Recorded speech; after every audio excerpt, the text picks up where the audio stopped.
The doors are open. Welcome back, everyone, to the Devy Dojo. I'm your Devy Sensei, and alongside me, as always, is my good friend Chris, the Devy Shifu. And look, guys, before we get into tonight, we have some really exciting news that I have to share with you. Chris and I, and some others of our team, we are going to be spearheading the 2026 Rookie Guide for FSAN. So be sure to stay tuned as we continue to work on that, and we got some other big things that are coming. We had to take a break to focus on the family, you know, all that good stuff, eat our body weight in turkey and all the other delicious food that we have, but we're ready to jump back in. Chris, I don't know about you, man, but taking that break, it was much needed, but I'm ready to get back into this thing. Absolutely, man. I missed it. I was telling you that pre-show. It's been a while. It feels like we haven't recorded a whole lot lately, so ready to dive back in. Everything's ramping up on the college football season. The playoffs are right around the corner. It is conference championship weekend.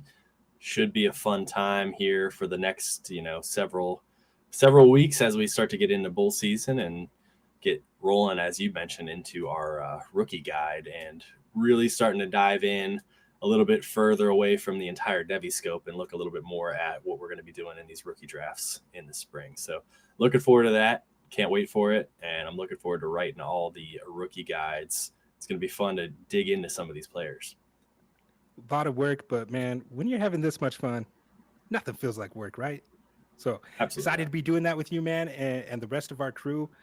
Shout out to Ben McCown and to our friend Chev, too. They're going to be on board with us. But that's later. Tonight, man, we got a jam-packed episode, and I have to ask, if you're not already, make sure that you like this video and that you subscribe to the channel so you don't miss out on anything. And truly, just honestly, it's going to help us grow. It's going to help push the content out to others. So, if you enjoy it, be sure to tap in. And of course, if you want more extra free content, we have obviously rolled out that Substack.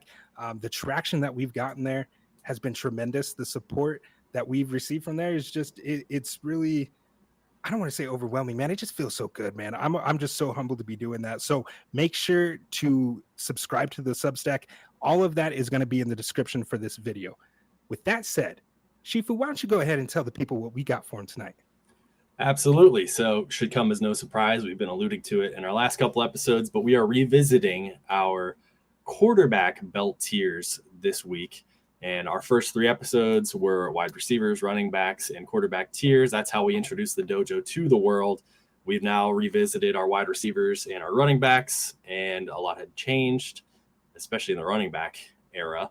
And we're going to have a lot of changes here as well in the quarterback tiers. So much like the other 2, we bumped it up from 10 to 12. So we're going to be going over our 12 top quarterbacks and where they stand on our rankings. Looking forward to that as we get into this here with the white belt.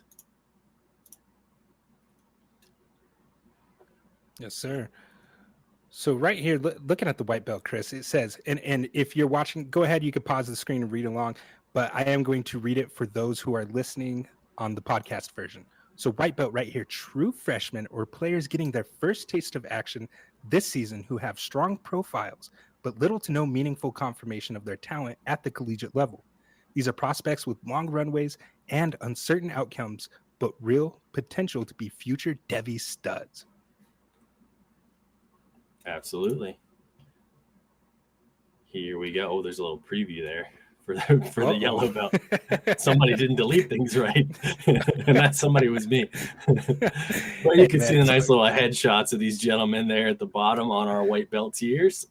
We got a couple common white belt players here in JKS and Malik Washington. And then, of course, on mine, I have Keelan Russell. So I'll just dive into him first. He was on my white belt way back in the summer when we first did this, and really not a lot has changed. He's still one of my top 12 Devy quarterbacks. I think that he's got a fantastic ceiling, which is what we're looking for in these guys who haven't really seen the field much. He's been in 2 games this year. He's shown some flashes, but really those are just, garbage time. He's not taking a lot of meaningful snaps right now. But I like what we're seeing from him when we take his body of work in high school, especially where he was an extremely accurate passer. I think he's got fantastic dual threat upside. He's a very quick runner, very shifty, fast top end speed. So he's going to be able to be used in a nice offense as a dual threat. And we have seen now that DeBoer is really making a name for some of these quarterbacks that he's been coaching the last few years. Obviously, Michael Penix ended up being a first-round draft pick. And Ty Simpson has, we're going to be talking about him in a little bit, but he's really stepped up this year, as everybody knows, and he's going to most likely be a top 5 pick. So the next man up in that quarterback room for Kalen DeBoer is Keelan Russell, and I'm looking forward to the upside. So not enough has changed in the quarterback landscape, and a lot of these guys have fallen off of our ranks. There's been a lot of talk about the state of quarterback in Devy this year. We've seen a lot of guys really stumble out of the gate, and a lot of them never picked up and finished strong. So for me, he's still a top 12 quarterback easy, and I have him here on my white belt for the potential upside. Yeah, if you were in on Keelan Russell before, then you have to be in on him now. You pointed to the fact that Kalen DeBoer is his head coach, right? And he's there with Ryan Grubb. They do a great job of designing like real NFL concepts for these guys. And so if you were a believer in the talent beforehand, then you still need to be there now, because what he's doing is he's taken the long road, right? He's developing, and he's going to continue to learn and just hone and eventually, hopefully, master that system. Kalen DeBoer's track record speaks for itself. We do obviously expect Ty Simpson to most likely go back to school. So that might be another year that you're spent waiting on him. But I think that the potential for the return on that investment that you could get is going to be high enough to warrant this, right? That this is somebody that you're going to want on your teams. I think he's got a good, decent arm. Obviously, he's pretty athletic. He's got a lot of fun traits there. And to be running this type of pro-style offense, it is going to be a lot. It would be a lot to expect a true freshman to come in there and run it, right? We had Ty Simpson bide his time there at Alabama, and look at what he's been able to do now. So seeing a guy like that, man, I'm super excited to see what he develops. But my guy that I have here on the white belt, the first one that I want to talk about is Mr. JKS, Jaren Kiawe Sagapolotule. Look, 6'3", 225 pounds. Nice. On the season, JKS has passed for 3,118 yards, 17 touchdowns, and 9 interceptions. And Chris, my friend, man, you know how excited I get when I see these southpaws, man, and I drool when I watch JKS spin the pigskin. Look, JKS is a pure pocket passer, right? He's not going to go out there and beat you with his legs, but he wins with elite ball placement, and especially on those deep passes. He's just able to drop those passes into like the proverbial shoebox or bucket, right? Consistently.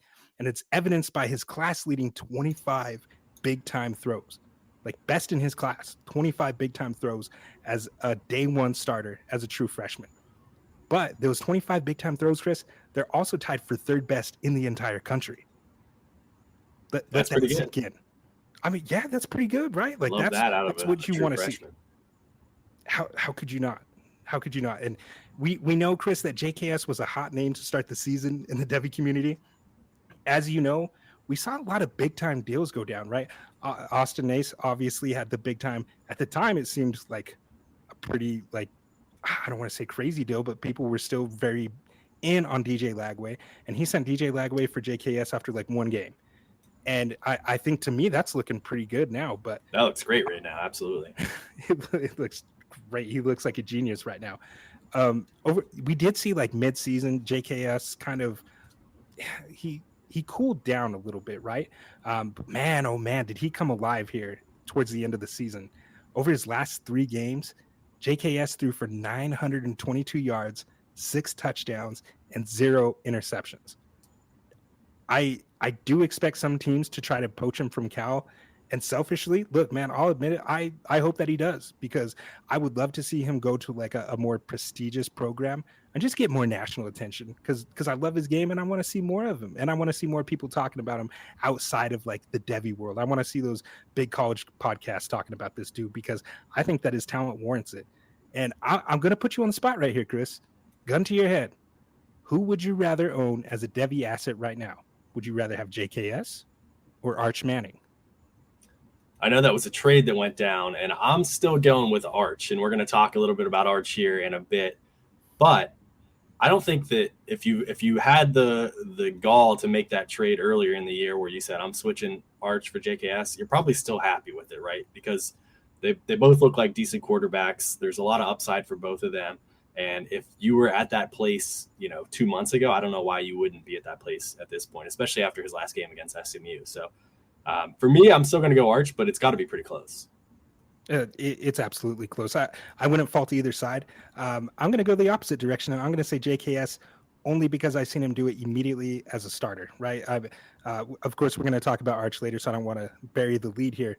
But I mean, 3 years into the system, when we saw some like mechanical issues that from Arch Manning that we didn't see from JKS here as a day one starter. So I'm going to put my money on that man right there. I love it. Yeah, I mean, he's a great quarterback. Last game, 31 for 40, 330 yards and 4 touchdowns against SMU. He's got that great deep ball, as you alluded to, with his big-time throws. I think that he can really just place it where he needs to. What excites me when I watch his tape is he seems like he can really feel the sidelines. So he gets it pinpoint accuracy on the sidelines for his receivers where they have just enough room to make a catch. Even if there's a defensive back or a defender on them, he puts it in the appropriate spot for them to be able to make a play, which is, shocking for a guy of his age. And that's a lot of fun to watch. So I think there's tons of upside here to grow. And that's why he also is on my white belt. I love this guy moving forward.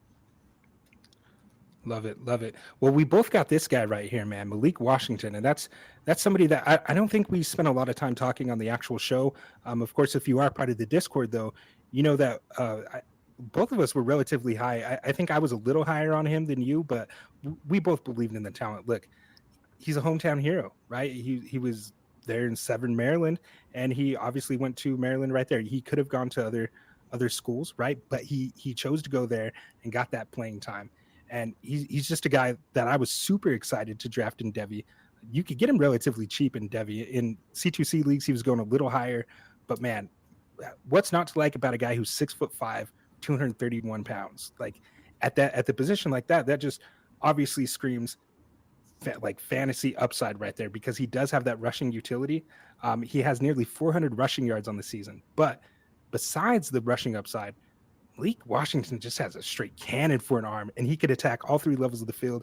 I think that he's showed poise beyond his years, stand tall in the pocket while under duress, get the ball out to the correct read.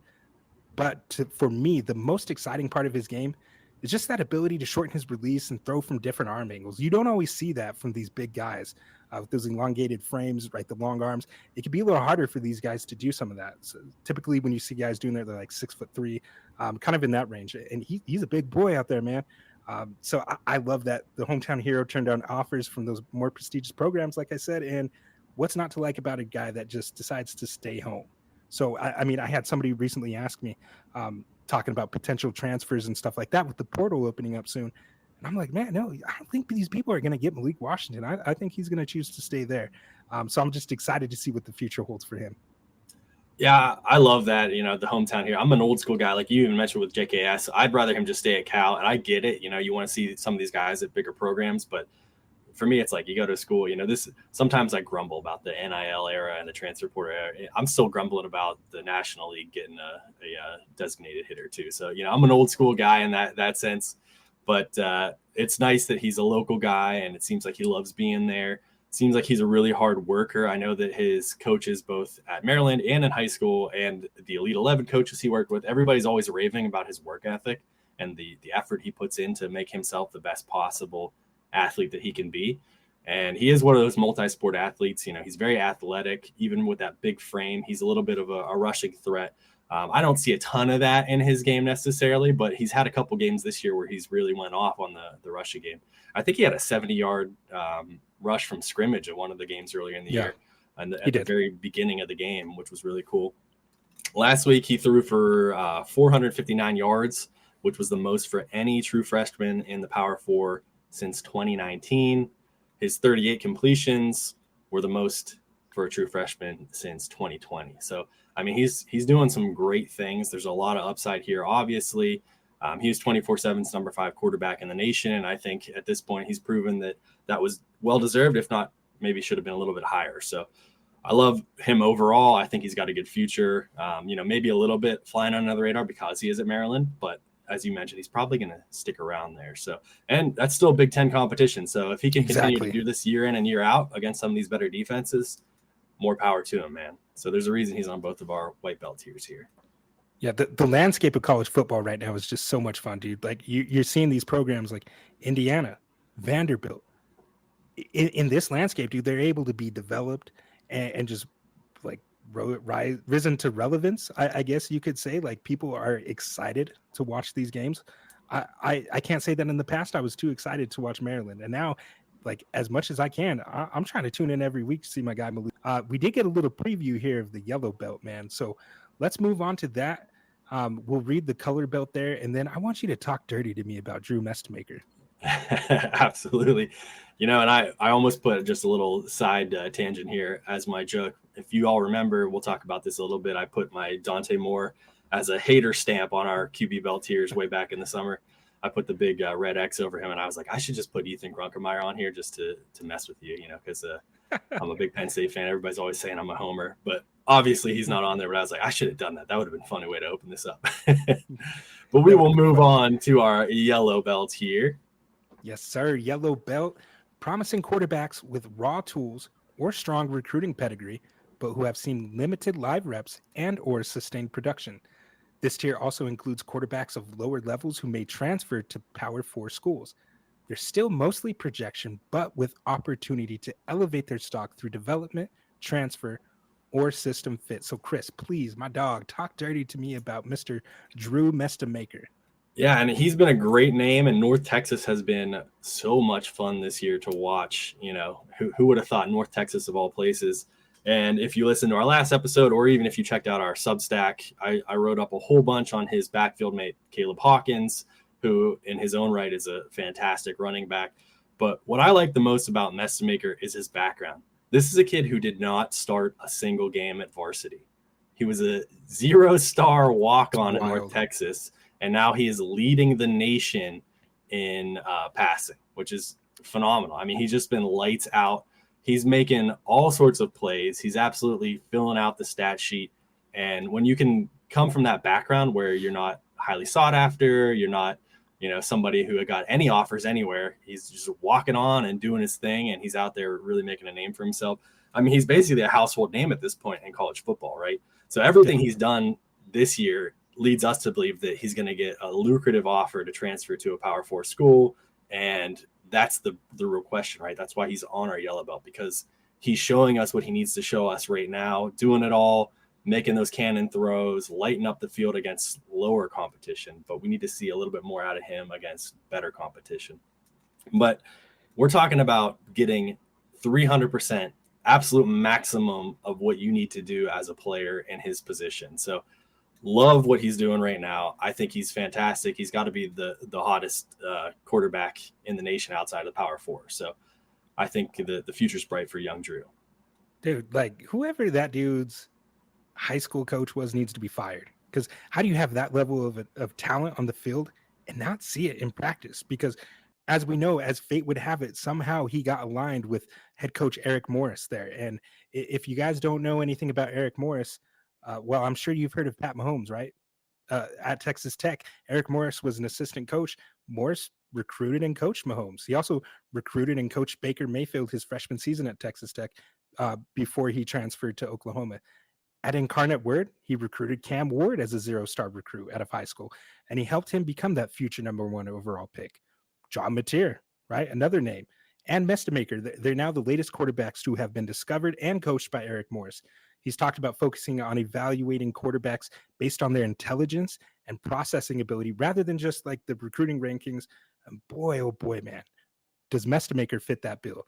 I can't wrap my head around this, Chris. That dude has no starting high school experience to lean on, because in his first season at North Texas, after he walked on there, he was the 5th quarterback on the depth chart, and he started as the scout team quarterback. But he quickly, like I just watched this interview with Eric Morris, and he talked about how quickly he rose in the ranks, and he quickly became that backup quarterback, and he got a shot to play in a bowl game to end the season, and he exploded. He threw for nearly 400 passing yards. He even had a 70-yard touchdown run. So of course, right at North Texas, they don't play the best competition right now, but the traits, that intelligence, and that arm talent, it just jumps off the page when you watch him. Like I've consistently now seen Mestamaker go 1, 2, 3 in his reads, and he's just always finding the open guy. I think he's someone who the sky is the limit for him, and he's going to make a lot of money, man. I'm so excited. I want to see if he follows head coach Eric Morris to Oklahoma State. Do you think I want to know what you think. Do you think he's going to transfer to Oklahoma State, or do you think he might go somewhere else? We know he's I leaving. don't see why not, but money talks, man, and somebody might be willing to open the bag for this guy. So it would be fun to see him do that. That would be a really cool story. And like I said, I'm an old head, so I think that would be the most poetic way to do it. However, who knows where he's going to end up? It'd be nice to see him at an SEC school, at a Big Ten school. Oklahoma State's great, but it would be cool to get a little bit of more of that blue blood program behind them. I don't know that those opportunities are going to be there, because a lot of those guys, just like Keelan, they have quarterbacks in waiting that have been, waiting their turn, and they'll have an opportunity next year to step up. But wherever he ends up, I'm sure it won't be North Texas. So looking forward to seeing what he can do. For sure. And then our other guy here, Bear Bachmeier, who almost made the cut for me. He didn't quite make it on any of my tiers, but I think he's a fantastic quarterback with an elite name. I mean, fantastic name. And he's been on my mind a little bit recently, because it sounded for a minute there like he might be transferring to Penn State with his coach, and that did not happen. So, we're sticking with Grunkmeyer. We're going to find a coach at some point. Right now, we're recording on Tuesday night, December 2nd. No coach yet. Tomorrow is early signing day. Maybe we'll get a coach tomorrow. Maybe we'll get a coach by the NFL draft. I mean, who knows at this point? But he's a fantastic quarterback, dude, for sure. What nobody, I want the audience to know, Chris, that you're just in full coat mode right now, right? Regarding Penn State. And the reason, look, I figured it out. You just told me, you gave me your tell. The reason you didn't include Bear Bachmeier in your rankings is because he didn't go to Penn State. You just let me know right now. You were only interested when you thought I could have been a little slighted. Yeah. I could have been a little slighted by that whole situation with his coach, Satake. I don't even know how to pronounce his name. It was like, he's a good coach. I can't pronounce his name, but I was like, you know what? I'm in on this guy. I'm in on this guy here. And then I joked about it this morning. I was shoveling snow, just thinking about a Samoan the entire time I did it. And then hours later, he broke my heart. So yeah, he sure did. Whatever, we move on.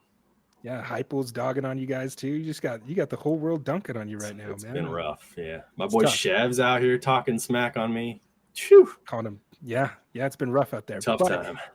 It has not been rough for Bear Bachmeier, right? True freshman starting right away, and like he plays. It's funny that he's named Bear to me, because he plays with that same ferociousness as a bear. He brings real physicality as a runner. I believe he has over 600 rushing yards. I know for a fact he has 11 rushing touchdowns. But beyond that, beyond the rushing utility and upside, he's shown that he's more than a capable passer.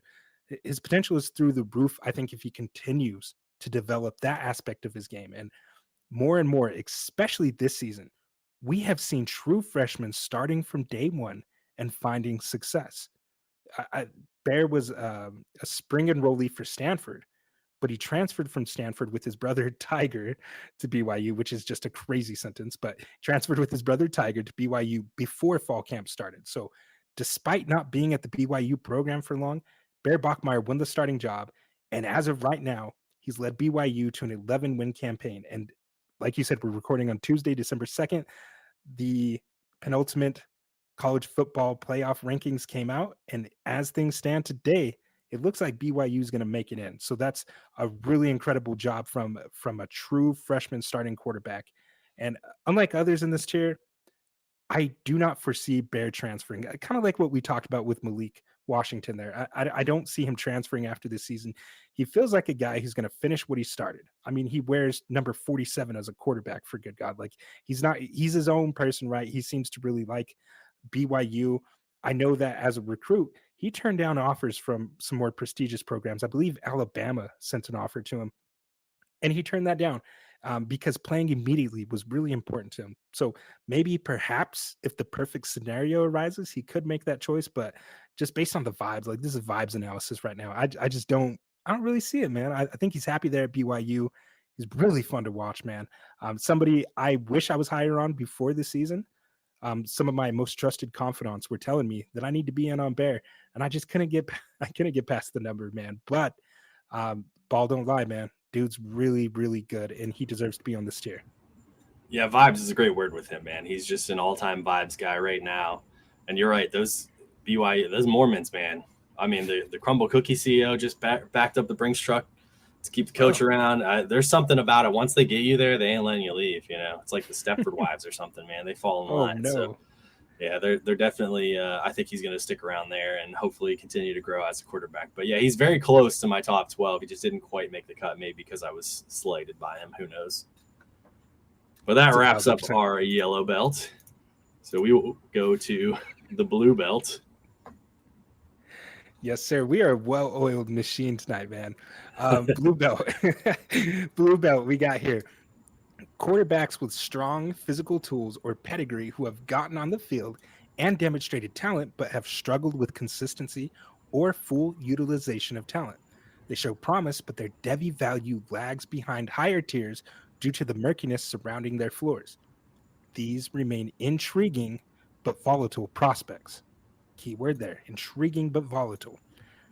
So, starting off with my guy right here, Arch Manning, right?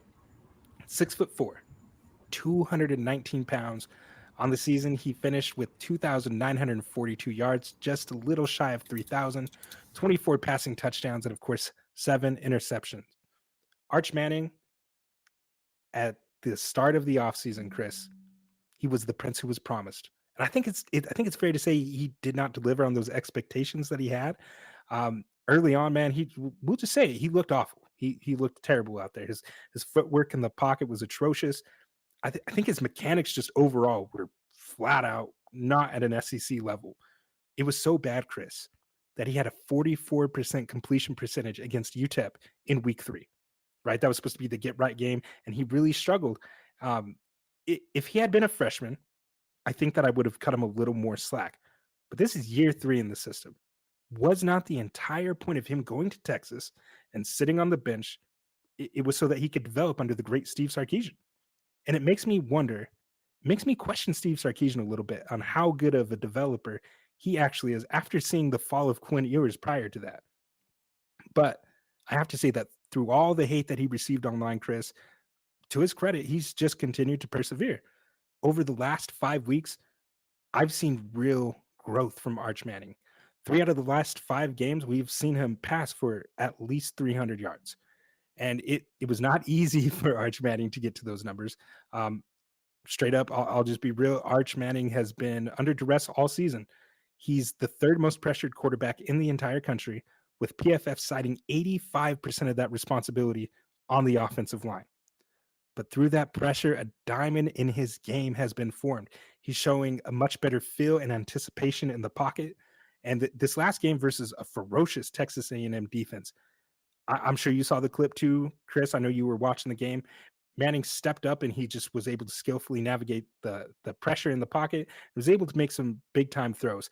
After that, the touchdown pass that he had to Ryan Wingo, which, he put a little too much air on that. He made the catch for Ryan Wingo a little harder than he had to, but it was like something activated in him, right? And he's a little swaggy guy out there. He's an exciting white. He's over there on the sidelines, just like, doing his thing out there. And he feels to me like a guy that you kind of got to get him in rhythm, right? You got to get him making plays and feeling confident. I've seen so many times this season where it's like he struggles to start the game, and it's like you just see it on him. He's like, I don't know if he's hard on himself, if he feels the weight of those expectations that's been on him since he was born with the last name Manning.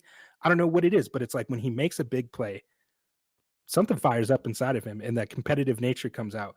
And of course, right, we saw it again in this last game. His superpower for fantasy is going to be that rushing upside. I think that's what makes him the tantalizing the prospect. We saw him scamper for a 35-yard touchdown in that game. So I think he's obviously going to be a guy that needs another year of development. I think that it's possible that he might be one of those guys that needed the live fire reps to really develop. Some guys are just like that. So some guys are not that good in practice, or they're really good practice warriors and they go out in the game and they don't perform. And some people are the opposite. And I think that that's where Arch Manning fits in. He needed these live reps. These 12 games starting were huge for him. And I think that now going forward, now that we've seen some of the things that we expected, now he could take that and he can build on that and become the thing that we all expected him to be. Yeah, absolutely. And I have him a little bit higher. I have my purple belt tier, which is kind of more of a semantics thing. And I can totally understand why he would be on a blue belt tier for you. I still have very, very high hopes for Arch. And I guess I'll get into that a little bit when we move up to the purple tier. But he's come on, or he started slow and he's come on really strong the last, couple months in the season. So you don't love the slow start, obviously, and that's kind of where you're coming from, but I'm still a little bit more bullish on him, and we could talk about that a little bit as we get into the purple belt. The one guy that we do share here is Bryce Underwood, who's a guy who throughout the summer the more I watched him, the more he kept climbing up my ranks, because I feel like he has an absolutely tantalizing ceiling, right? He's a fantastic prospect. True freshman at Michigan is a tough job. And Michigan, obviously, I mean, he himself made cracks at the quarterback position coming out of Michigan. They don't know how to develop, blah, blah, blah. And then they gave him a ton of money and he went there anyway. But there's a real reason why he was the number one recruit in his cycle. His high school tape is extremely impressive. He launches the ball down the field effortlessly with touch and with accuracy. He shows a lot of advanced poise for his age. He seems to buy himself a lot of time in the pocket and out of it and finds open receivers. And ultimately what it's come down to is when you're looking at all of those high-end upside, things on tape from high school versus where he's at right now, you're just seeing a true freshman who is struggling at times against, better defenses and adapting to the college game. And I get it. But the upside is still very real, and I'm not going to knock a guy who's been in his position too far down the pipeline. You know what I mean? He needs to see a lot more reps. They haven't really been letting him throw the ball a ton. Obviously, we talked last week about Jordan Marshall and about Justice Haynes, who have been two of the best running backs in college. So they've been leaning on the run game a whole lot there. So he hasn't really had even the amount of live reps that Arch has had. He's not throwing nearly as many passes as some of these other quarterbacks on our discussion here today. So he's just going to need more time. And we've seen the ups, we've seen the downs. And right now he's firmly in the blue belt, and I'm still excited about him if I own him in Devy. I think that the ceiling's still there, but much like we said about our blue belt, the floor is very real, right? And we're seeing some of that as well. So there's a lot of volatility in his overall range of outcomes, but whenever you're taking shots on these guys, he's the kind of guy I want to hitch my wagon to. Yeah, completely. And just to add to your points here, if Michigan doesn't want to ruin this Porsche that they have in Underwood, they need to be big spenders in the transfer portal this season, right? They need to continue to surround this guy with talent on the outside. Look, Marsh is good out there. It'd be great if they can add another Marsh and Nick Marsh coming from Michigan State, or somebody that could just really help him. And the scheme that they have, which you alluded to, doesn't really lend itself historically to much production for these guys. That needs to change, right? You threw the bag at this dude to get him to flip from LSU to go to your program. Now you need to continue to build around him and just go unleash him, right? Hopefully going into next season, year 2 in the system, on this team, let's see him take those next steps. So if you were in on him before, you got to be in on him now. He's really giving you no reason to panic. He's a true starting freshman out there. Of course, he did just play in the game against Ohio State. Looked pretty rough out there, but Ohio State also has the best defense out there in the entire country. Caleb Downs, Arvell Reese, Sonny Styles, all them boys out there, man. Like, they're just incredible. And Matt Patricia was in his bag in that game, man. Both the coordinators for Ohio State were in their bag. So, I think that on film is going to be a good learning opportunity for him. The question for me is Sharon Moore the guy to help take Bryce Underwood to that next step, right? Is he going to be the guy that can unlock him and help him maximize his potential? I'm not really sold, but I doubt Sharon Moore gets fired at this stage. So we're just going to have to roll with it and hope for the best. Yeah, Sharon Moore's been catching a lot of heat on the Twitter streets this week. Like, whew, poor guy. Yeah. But I mean, honestly, who knows? If he had gone to LSU, look at the season they've had. Look at Nussmeier.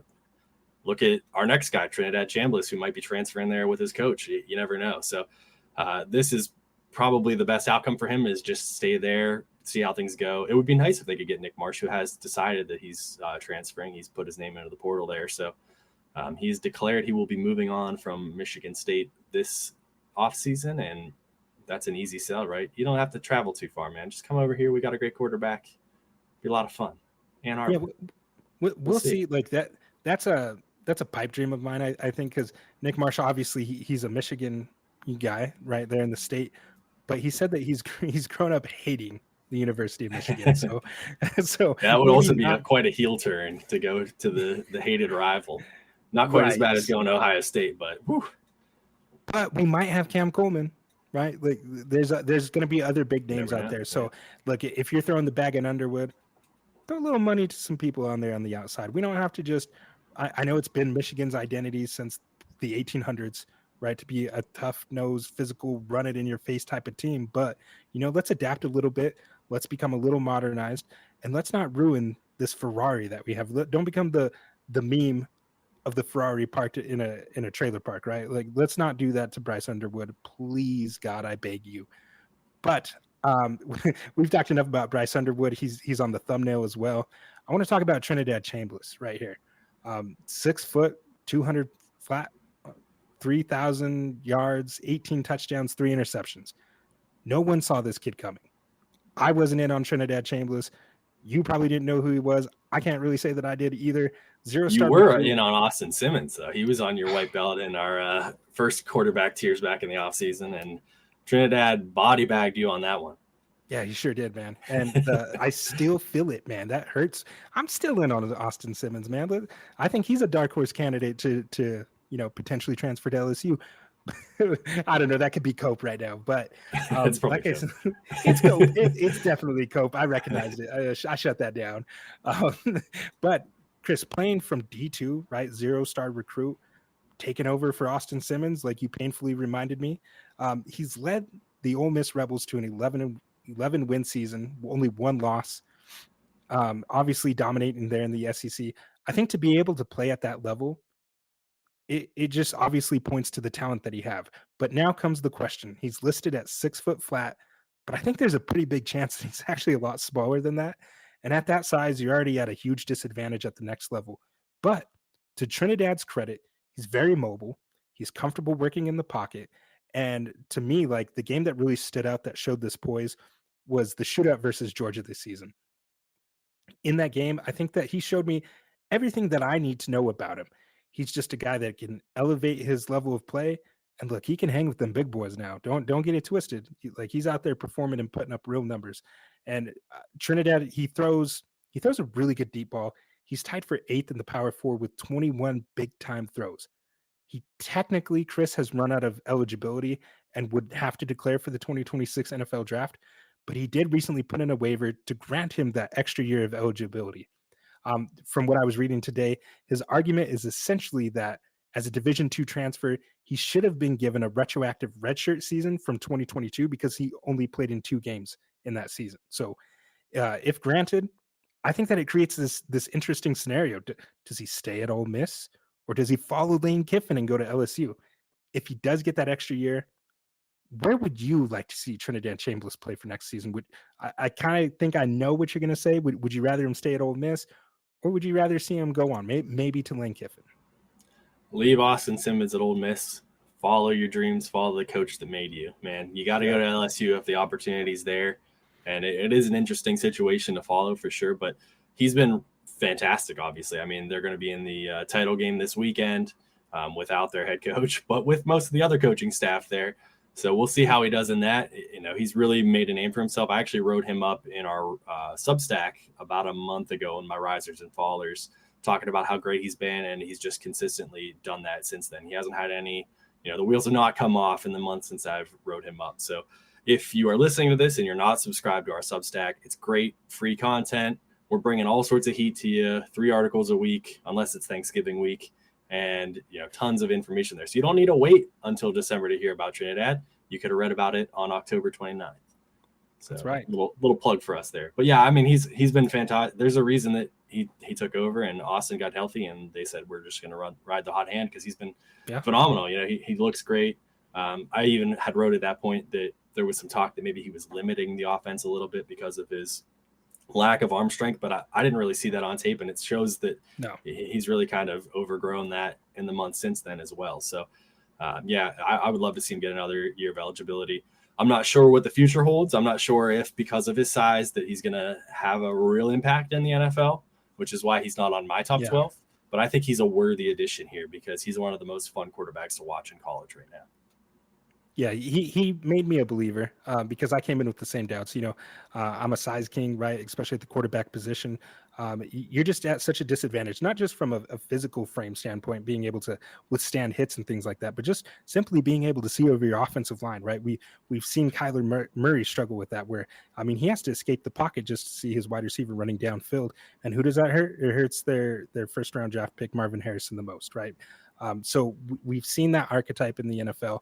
While they can have success, I'm not sure about long-term for somebody like that, because I do think that he's shorter than 6 foot, but his play to me has warranted him at least to be on this level, because I've already doubted him and he's continued to prove me wrong. So I had to honor him with that here.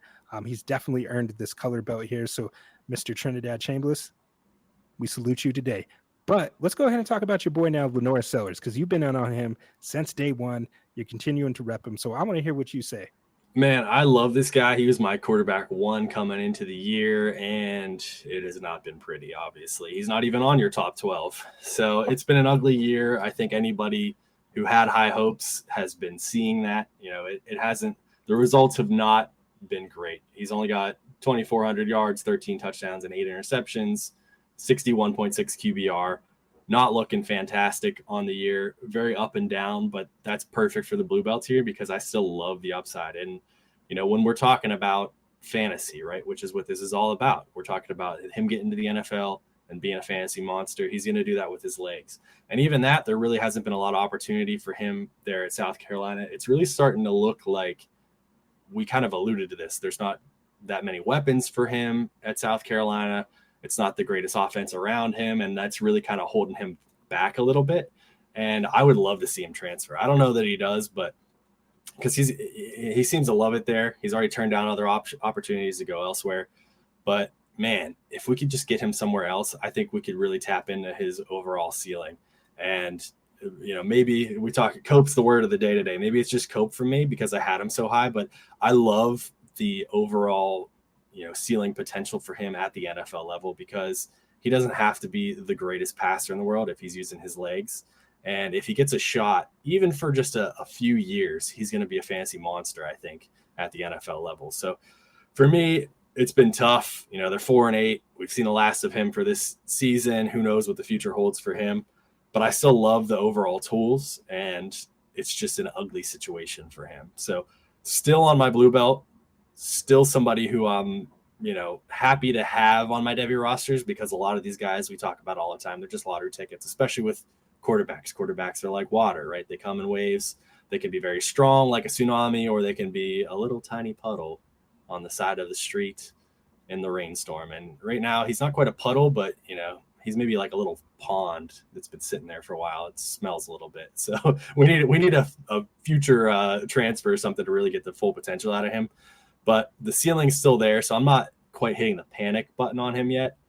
But it isn't pretty. So he's an inclusion here in my top 12, more out of reluctant take lock than anything else. But I do love the guy. I think he's a fantastic overall man. It seems like he wants the best for himself and for his teammates, and I'm sure this is hurting him more than anything else this season he's had. Somebody asked him about that in a press conference this week. Like, do you feel like you've regressed?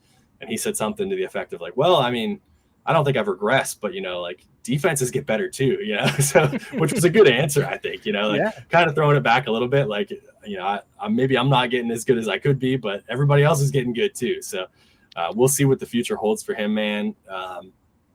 You just got to hold at this point, right? Yeah, You're not he did a selling great job. He did a great job of navigating that question, because that question was bait, is what it was.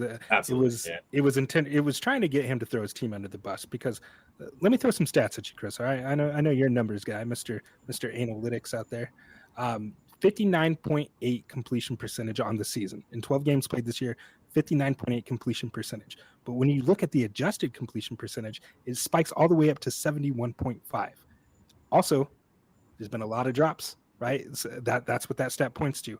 So, I mean, he's had on target throws. I think that the team around him has failed him. Let's see, 161 defensive pressures on the season, 40 sacks. That's amongst like tops in the nation, and it's not very close. So for me, my opinion, man, the tools are there. I think mechanically he's great. He has a great base when he throws the ball. He holds on to it too long, and I think that that's simply because his wide receivers aren't getting separation. Yeah, occasionally he's going to hit Nick Harbor for a 70-yard touchdown down the field. That's great, but you can't do it consistently. And I mean, that typically comes later in the games for these guys, right? When the game's out of the line, I want to see him move. I want to see him move on. I understand he's a man of outstanding character. He loves Coach Shane Beamer. I get it, right? We have our friend Dalton in the group chat who's a big time Gamecocks fan. I'm sorry, buddy. Boy needs to get the hell out of there, because they're not doing anything but decreasing his stock. And I'll answer Lenoris's question for him. He has regressed. Unfortunately, he really has. That's why I couldn't put him in any of my tiers here. He was still sitting on the outside because, like you said, the rushing upside is still there, right? I think he could be a beast for fantasy. I think he's an underrated passer still because of the mechanics that I alluded to earlier. But it's just not working out here. And sometimes you have to recognize that. Sometimes part of growing up and being an adult is realizing that the situation that you're in is toxic, right? Sometimes it's like those bad relationships. Girl, you're toxic. I got to drop you and I got to move on to something better. And I've never, ever compared a relationship to football, but that's what we're doing tonight, man. That's where we're going with this. So, Lenore Sellers, please, I'm begging you, get out of there. Let's go to somewhere. Let's go to a program, to a coach that has a history, a development. You know, I think that there's a school in the SEC. They're giving them like $25 million annually to spend on NIL budgets. And of course, I'm talking about LSU. They're going to be a popular destination for many of these transfers. Absolutely, man. And those stats really amplify exactly what I was saying. You know, adjusted completion percentage. There's just more out there than what he's getting from his teammates, unfortunately. And we've seen the flashes. I think it was the Missouri game earlier this year where he had that nice long bomb, as you mentioned, to Nick Harbor. You know, he's got the talent there. It's just the talent around him is really dampening his ceiling, unfortunately. So yeah, let's move on up to our purple belt here. Yes, sir. Let's see. Purple belt, toolsy and productive quarterbacks with rising Devy value and visible NFL starter traits. They've shown talent in flashes, whether in arm strength, mobility, or decision making, but remain a step away from elite Devy value due to inconsistency, limited production, or incomplete resumes. These players have high upside potential, but need to take the next step to reach the black belt. So for me, Chris, I'm going to go ahead and kick it off with my guy here, Ty Simpson, somebody that you don't have here in the purple belt. Ty Simpson, 6'2", little over 3,000 passing yards on the season, 25 touchdowns and 4 interceptions. Ty Simpson, and I know you know this, Chris, but he was once the 4th overall rated quarterback in his recruiting class behind your guy, Drew Aller, Cade Klubnik, Connor Weigman. He was right after them. He entered the season as an afterthought in the country. I think we both talked about it. Like Ty Simpson, I said at the start of the season, he's going to be a nice bridge guy for Keelan Russell, right? But what we didn't know then and what we know now is all of the work that Ty Simpson was putting in the shadows, right? He was getting ready for this moment. And in an era where players are quick to transfer to get that immediate playing time, Ty Simpson stayed at Alabama, backing up Bryce Young and Jalen Milroe. It's this old school approach that you don't see very often. Even though he doesn't have a lot of starting experience, I think that he shows you a lot of traits that point to a seasoned starter. The way that he's able to stay poised in the pocket and navigate it by stepping up or even escaping the pocket, right? You'll see him continually keeping his eyes down the field, while being aware of the pressure that's coming around him. I think that my favorite play from Ty Simpson that he's made this season actually happened this last week against Auburn in the Iron Bowl. 3rd and 4, right there in the red zone. Auburn sends 5, and he immediately blows up that pass protection, right? Simpson's backpedaling. He has 3 guys in his face immediately. Without his feet even fully set, he throws off the back of his foot, and he places the ball perfectly to Isaiah Horton in the left corner of the end zone. That's Sunday level NFL stuff right there. Like, I got so juiced up for it. I had to tweet about it. I had to put it in Substack a little bit because that was an NFL level play to me. Like that's something I charted as a big time throw. You're always going to have pressure in your face at the NFL. That's something you just got to handle. You're not going to always be protected and have time to process everything that's happening.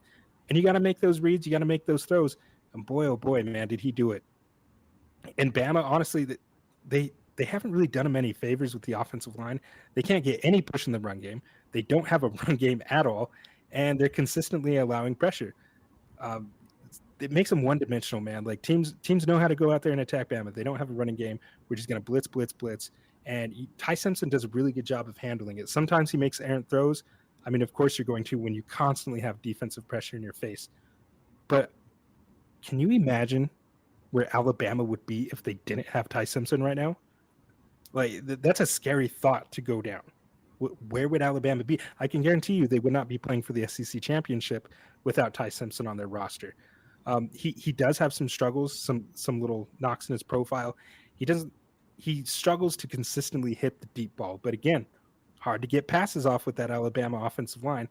If you ask them to block more than 2 seconds, chances are Ty Simpson's going to take a hit, or he's going to have to run out, make a play, make it all on his own. And it probably doesn't help that his best vertical threat, Ryan Williams, he's dropped 8 passes on this season alone. And I believe he dropped 7 last season. So, I mean, that definitely doesn't help. I think it was against Georgia. He was wide open on a vertical route. Ty Simpson put it right in place, right there where it had to be. And he just dropped it for no reason. And even going back to the Iron Bowl, against Auburn, Ryan Williams didn't even have a catch. And so that's making me wonder, like, does Ty Simpson not trust him anymore? Is he in Kalen DeBoer's doghouse? Like, what's going on? That could be another guy that's going to be transferring here after the season. I think that Ty Simpson ultimately declares, or does not declare, but in what looks like a weaker 2026 draft class, he could actually be one that declares, right? If somebody's whispering in his ear, like, hey, man, you got a chance to be one of these top quarterbacks taken, right? He might, because the demand for quarterbacks in the NFL is greater than the supply that we're going to be giving him potentially in 2026. So he might make that business decision of, hey, you know what? This is my time now. I need to move on. I think he has high-end traits, and he's on the right path for first-round NFL draft cap. But I had to put him here in the purple tier because I think ultimately he does need to remain in school. I think that for his continued development, that's probably the wise move. But I also would not be shocked if, he gets an agent in his ear telling him, hey, man, you got a chance to make some real life-changing money here. So yeah, we're going to I really want to see him go. And I alluded to this before. I think he's probably a top 5 pick if he declares. This is the time for him to strike, to get an opportunity at the NFL level. I like him. If I'm doing the evaluations, if I'm an NFL GM, I like him more than Fernando Mendoza. So Mendoza, obviously a hot name, potential Heisman winner. I love Ty Simpson a little bit more than Mendoza, and Mendoza we'll talk about here in a bit, but totally worth the wait. He sat behind Bryce Young and then Jalen Milroe, and then he staved off the pressure from the aforementioned Keelan Russell this year in the summer camp battle a little bit there, although he wrapped that up pretty quick. And boy, did he earn it, man. I mean, you kind of mentioned it. I don't think that the arm talent is necessarily elite level. I don't think that he's got, a super high-end fantasy ceiling at the NFL level, but I think there's a very, very, very strong chance that he's going really high in the NFL draft, whether that's this year or next year, because of all of his intangibles, man. He's just intangibles galore. You talked about the Horton play, which I was going to bring up. Just beautiful stuff by him to, keep backpedaling, avoid the pressure, and just drop it right where it needs to be for a touchdown to Isaiah Horton. He plays a really cerebral game, doing a lot of pre-snap reads, veteran usage of motion and changing protections, quickly moves through all of his progressions, very poised in the pocket, great mechanics, nice, simple release. Fantastic quarterback overall. I think he's pretty polished. So I don't know how much more. And, this is a different era too. So I think if we're talking 5-10 years ago, he's going for sure to the NFL. But you can get a lot of money and you could play at Alabama, which is one of the best places in the nation to play football at any level, right? So maybe he stays back. Who knows? But if I'm his agent, I'm telling him just go now. Find a place that's going to take a bet on you, and you're going to be a day one starter at the NFL. So I like him. He's my quarterback one in this draft, assuming Moore stays. And I think we all anticipate that Dante Moore is going to go back to Oregon for another year. So he's in my black belt, and that's the reasons why. Love it, man. Love it. I see we both got Julian Sayin here, man. You've been on a heater. Go ahead and talk to me about Julian Sayin. What do you got on him? I mean, he's just fantastic. And I was just telling you before this, I was listening to our friends, Devy Royale talked about him recently on their season-long risers. They have him as quarterback one in Devy right now. He's not quite that high for me, but he's been absolutely phenomenal. And, you talked about the game last weekend. He's had nothing but lights out games. And it's like any of these opponents that come in front of him does not faze him at all. He's got the best PFF offensive grade and of all the quarterbacks in the nation right now. He's the best in turnover worthy percentage of all the quarterbacks in Power 4 conferences right now.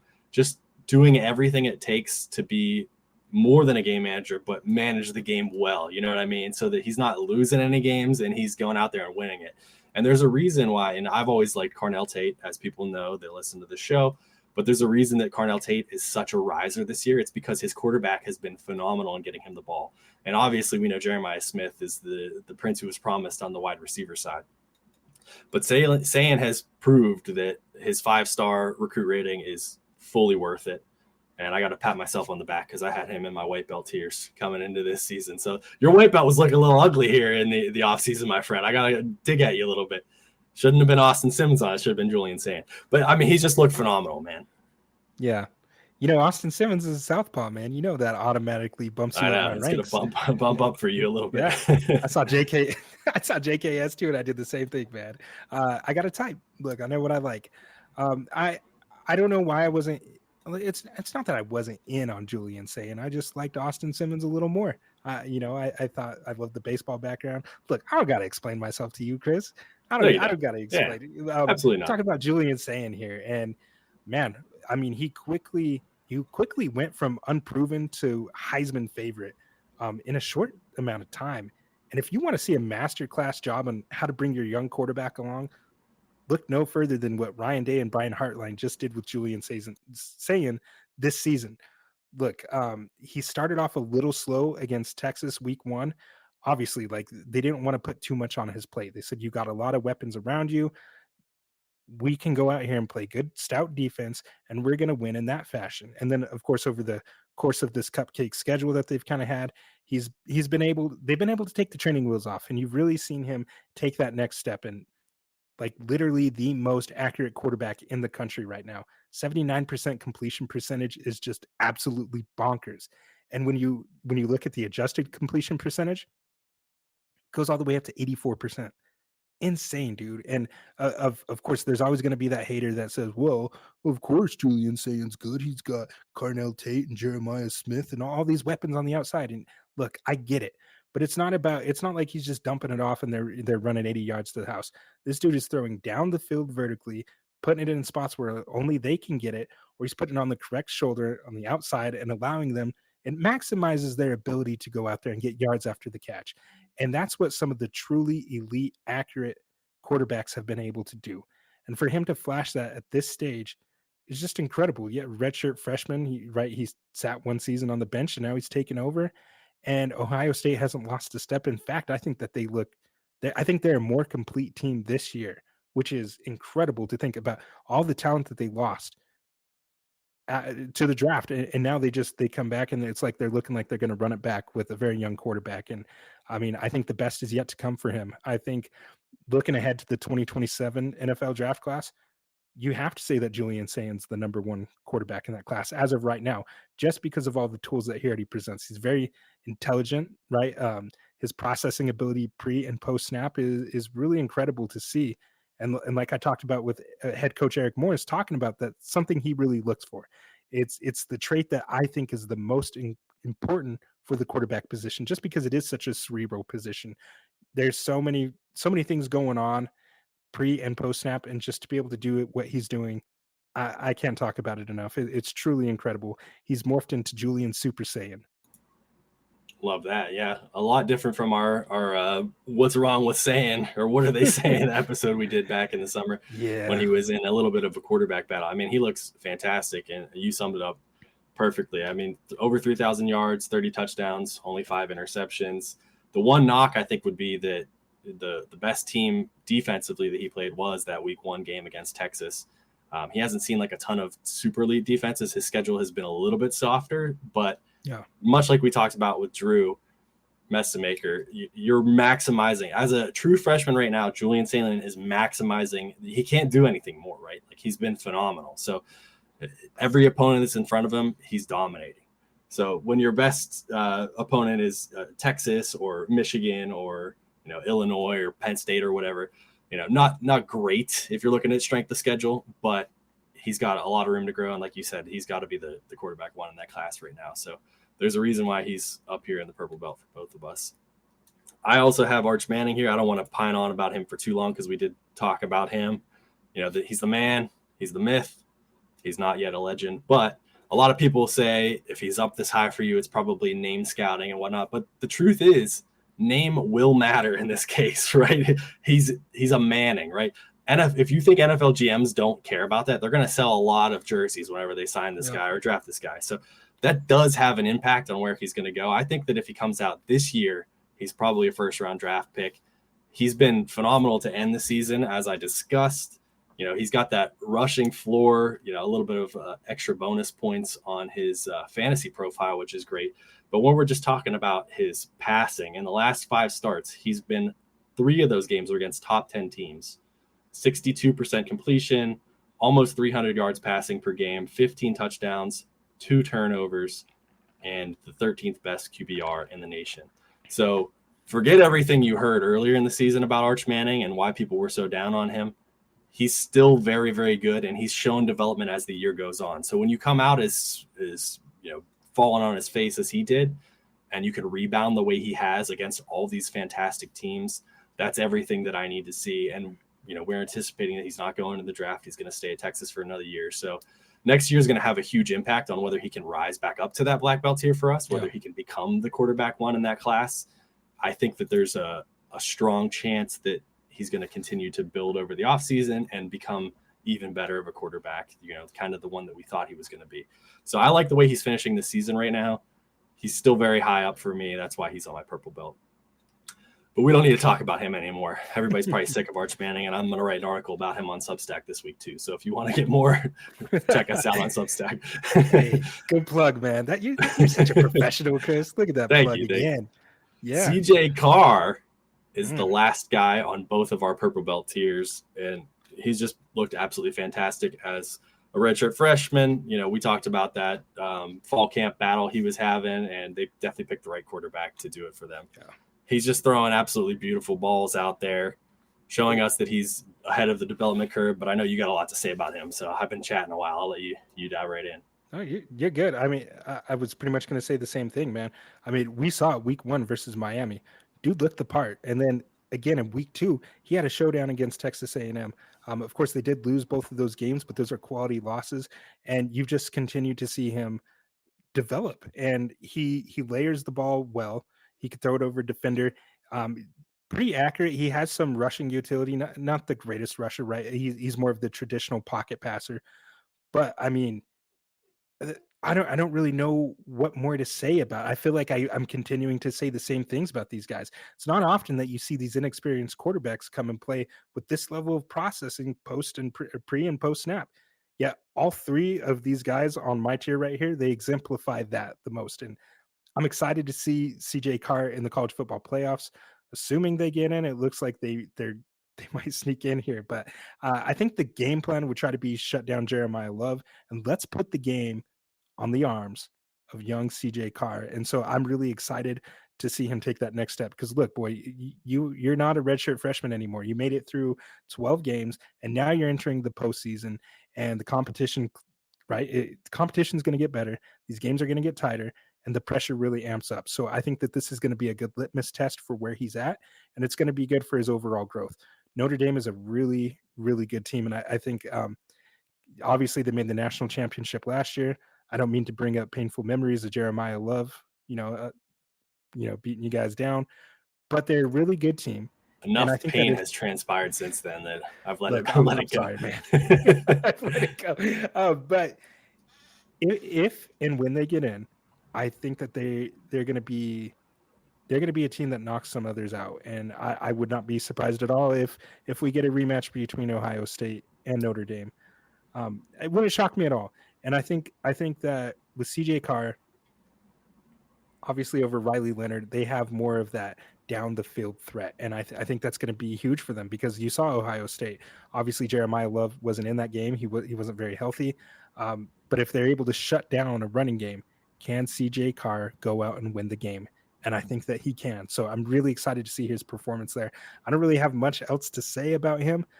We've talked about him a lot in the Discord and on the shows and in Substack, but just a tremendous young talent. You're right, though. I mean, he brings a different game to their offense than Riley Leonard, who was, like if you can have a thumper in the game of football, he's basically a thumper of a quarterback, if that makes any sense. CJ Carr is a much more traditional quarterback who I think is going to really open up the game for them and give them plenty of opportunities here in the playoff. And I just got to say, with all these freshmen and younger guys, shout out to them because, we talked about quarterbacks falling off. When we came into the year, we had the Klubniks and the Nussmeyers and, yes, the Drew Allers, who have all fallen off the face of the earth on these Devy rankings. But a lot of these young guys, man, are really making up for it. So the quarterback situation isn't quite as bad as some people might have you believe it is right now. No, 2027 and 2028 are looking like they could be some really good draft classes right now. Absolutely. And we will move up to the final tier, the black belt tier. Yes, finally here, the black belt, the rare quarterback prospect with elite traits, including arm talent, mobility, and flashes of advanced processing, who also possess great early production or a clear path to round one NFL draft capital. These players have franchise quarterback upside in the range of outcomes. They represent the pinnacle of Devy value. So my first guy that I have up here. Yeah, look at this. We're pretty much aligned right here, but for us, both of us have Dante Moore right there. And look, 6'3", 206 pounds, over 2,700 passing yards, 24 touchdowns, and 6 interceptions.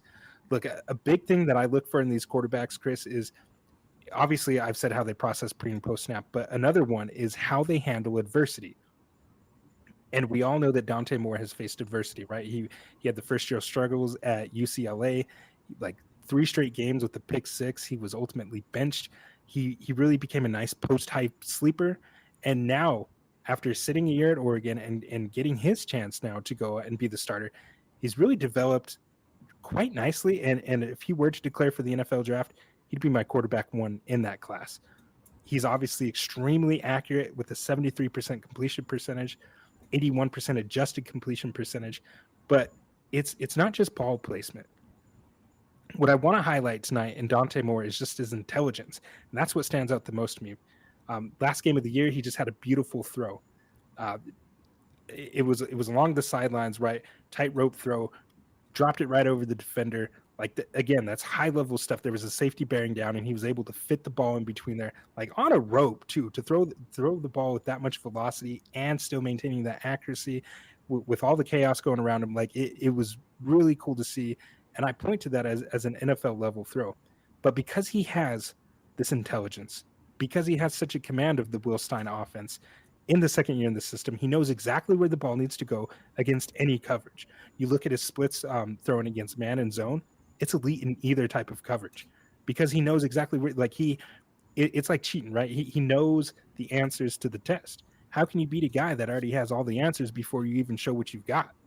So because of that ability, he rarely takes sacks. He gets the ball out on time. It's in the right spot. He doesn't really give a defense a chance to even get to him.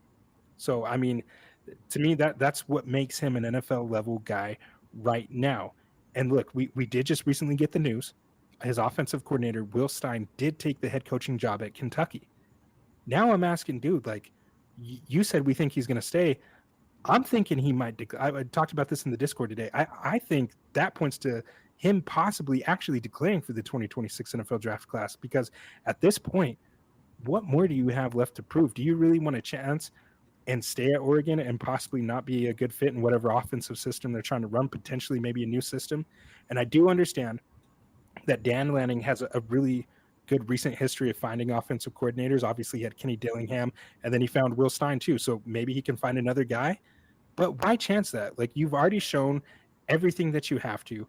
Go out to the NFL draft and potentially be a number 1 to number 2 overall pick, depending on teams' boards, and go out there and go play. To me, I think it becomes a conversation now. I know that Todd McShay and others have reported he's definitively staying at Oregon. Obviously, they got money to throw, but I think that this opens the window of opportunity for him to declare.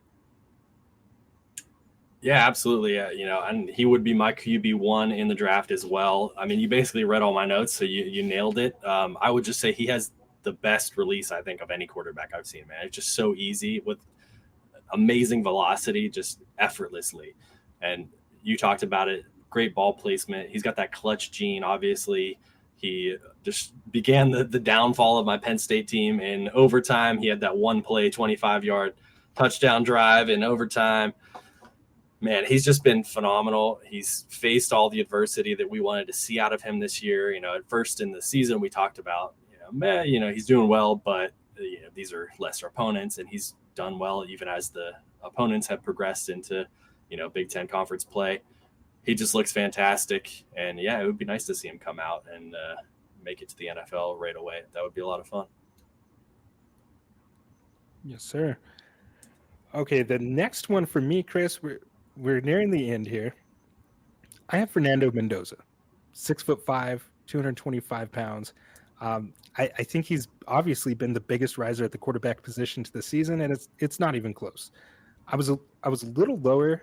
I was a little slower to come around to him, and I had to realize that I had a little bit of bias towards him, and I'm not really sure where that came from. I think I saw him at Cal, and I just already typecasted him, right? I said, he's got some rushing utility. I see a lot of good traits still in him, but even now, I don't see him as an elite prospect. But we cannot deny the fact that he's likely to be a top 5 pick, right? And that's going to matter when he hits your dynasty rosters, and you have to factor that in.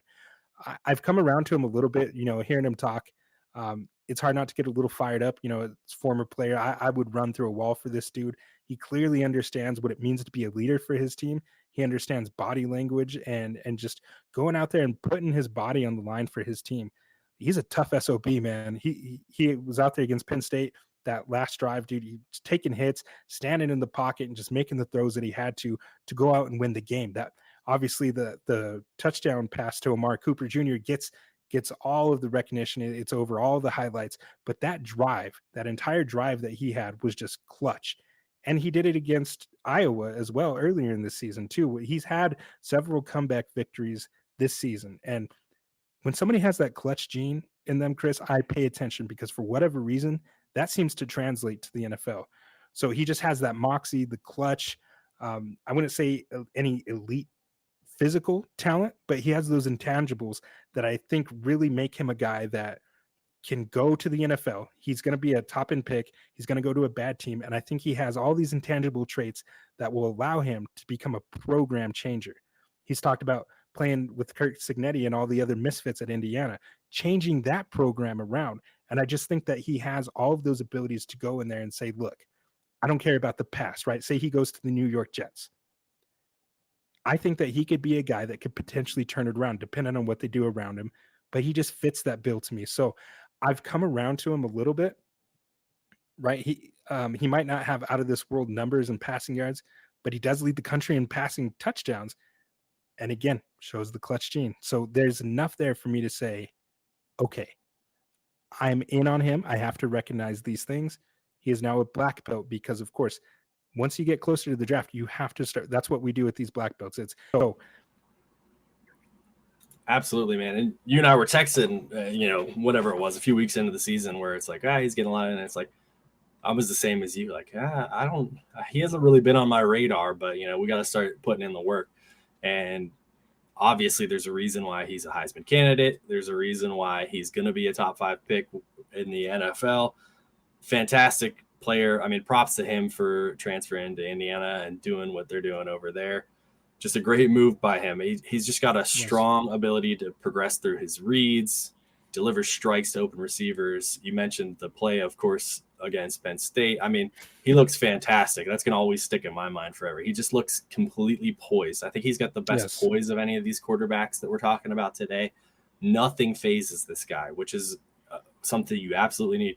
When you got guys like Myles Garrett running down your throat and you can get the ball out and put it right where it needs to be for your receivers, it doesn't matter if you don't have a 70-yard cannon, right? It matters that you're doing the right things to keep the play moving and keep the ball moving downfield, the drives alive. So he's got that extra little moxie to his game that I think a lot of guys are going to love at a lot of those NFL GMs. So obviously you mentioned it, 32 touchdowns this year. He's maintaining the ball very well. He's not turning over the ball too much, only 6 interceptions on the year.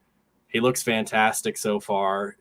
Just phenomenal season by him. So he's on the black belt for both of us for that reason. He's going to be a locked in first round pick in Superflex for a lot of our dynasty rosters here. So if you have him, you probably got him pretty cheap in Devy, and this is just time to party, man.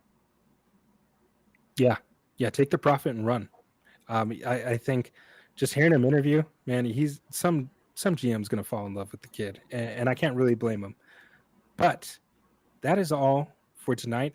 I hope that you all enjoyed this episode as much as we enjoyed giving it to you. Chris, it's been too long, man. I miss putting these out. We did have to take the break, but we'll be back. So please make sure to like and subscribe to the content. Of course, we got the Discord and the Substack out there. Everything's going to be in the description. Until next time, we will see you at the dojo.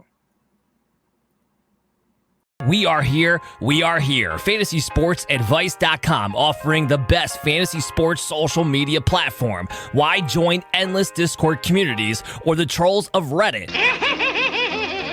Fantasy Sports Advice is a community designed to help you win with 24/7 support. Go to FantasySportsAdvice.com and become a pro member for unlimited access. Again, go to FantasySportsAdvice.com.